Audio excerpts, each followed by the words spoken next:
Hello and welcome to CMC Markets on Tuesday the 27th of January and the weekly market update. And it's certainly been an interesting last few days. As expected, we got the announcement of the long-awaited European Central Bank bond buying programme. The amounts concerned came to around about €1 trillion over the course of the next 12 to 18 months. And the programme is expected to start at the beginning of March this year.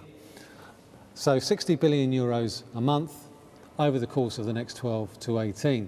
So I think the reason Mr. Draghi delayed the start of the programme, it's not hard to see why. We had the small matter of the Greek elections last weekend. And the outcome wasn't really too much of a surprise. The only concern was whether or not Mr. Tsipras would actually get an overall majority. He didn't get an overall majority. He's had to form a coalition with the independent Greeks, but their one goal, and I think it's their major goal, does tally up quite nicely, and that is essentially for an end to austerity and a renegotiation of Greece's debts. Now that does put them on a collision course with the ECB, the EU and the IMF, and to some extent he's painted himself into a little bit of a corner here. So that will be interesting to see how that plays out over the course of the next few weeks. Greece's bailout has been extended until the 28th of February, so we've still got a few more weeks before we start to get a little bit nervous about a potential Greece exit from the euro area. Hopefully common sense will prevail.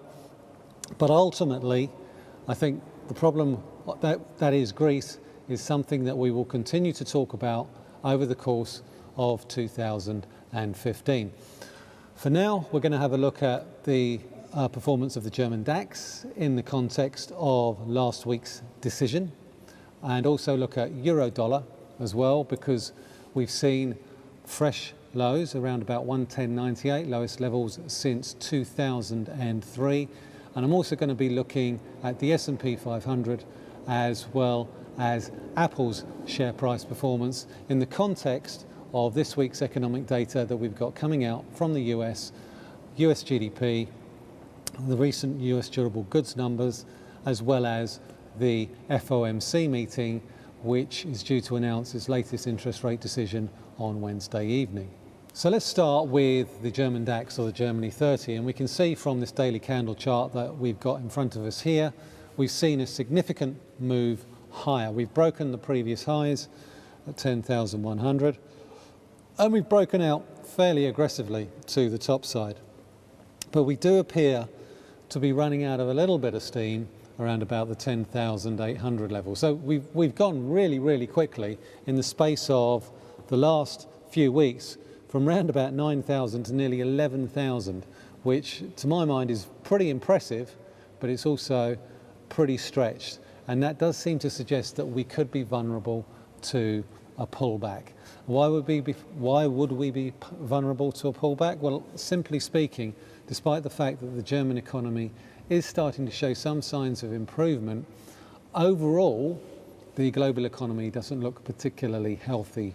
There's concerns about China, there's concerns about the rest of Europe and the growth there, and there's also concerns as well about a slowing of the US economy. So I think if we do get a pullback, and we certainly are due a pullback, we could get a pullback towards the previous breakout level, which currently sits at 10,100. So we're looking a little bit stretched. The oscillator is starting to roll over a little bit, and depending on where today's candle closes relative to the previous day, we could get the potential for a little bit of a reversal in the German DAX.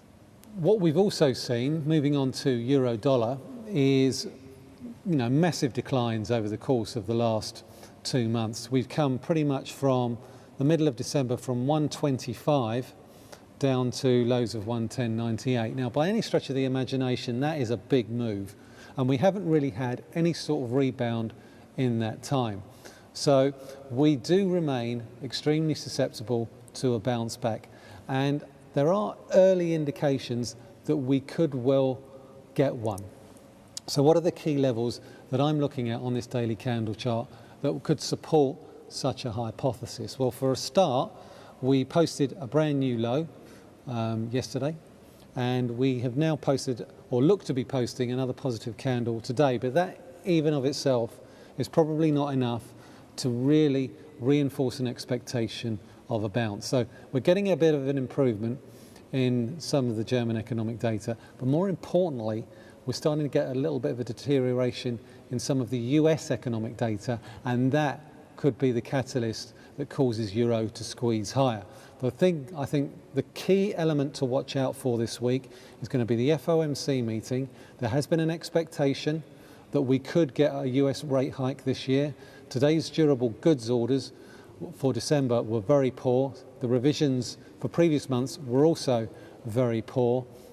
And the likelihood is, if the Fed comes across as more dovish than expected, we could see a bout of US dollar selling and a rebound in the euro dollar. The key level that I'm looking for is 114.70, which was those previous lows that we saw earlier this month, and the downtrend line that comes in from the December highs, both of which I've drawn in on this chart. We've also got significant negative divergence on the oscillator as well, and that does seem to suggest that we could be vulnerable to a rebound. So if we break above 114.70, 115, we could get a significant rebound. In that context of US stocks, let's have a quick look at the SP500, because despite the fact that European markets and the DAX in particular has been outperforming, US markets have been trading broadly sideways for most of January. They found very good support around about 1975, but they can't get above that 2070 level and those highs, the January highs that we've seen just above the 50-day moving average in blue. So certainly keep an eye on those two peaks in January around about 2070, 2065, and also keep an eye on the support around about 1975. It looks like we're in a range at the moment, and the likelihood is we'll probably remain within that range with a slight bias towards the downside. So let's finish up with Apple earnings, because Apple's always a popular choice of chart to look at, and we can see from the daily candle chart that I've got in front of me is that we've got significant resistance through 115. And I think the key question that most people will be looking for is, first and foremost, over the Christmas period, how many iPhone 6s got sold, how many iPhone 6Cs got sold, how many iPads got sold, and what, if anything, are Apple going to be replacing the new iPad Air with? Will they announce new plans for an iPad Pro? So key resistance at the moment is around about $115. Key support around about $103, $104. So Apple's earnings should give us a little bit of volatility in and around those price ranges there. Okay, so that's pretty much it for this week. Once again, thanks very much for listening. This is Michael Hewson talking to you from CMC Markets.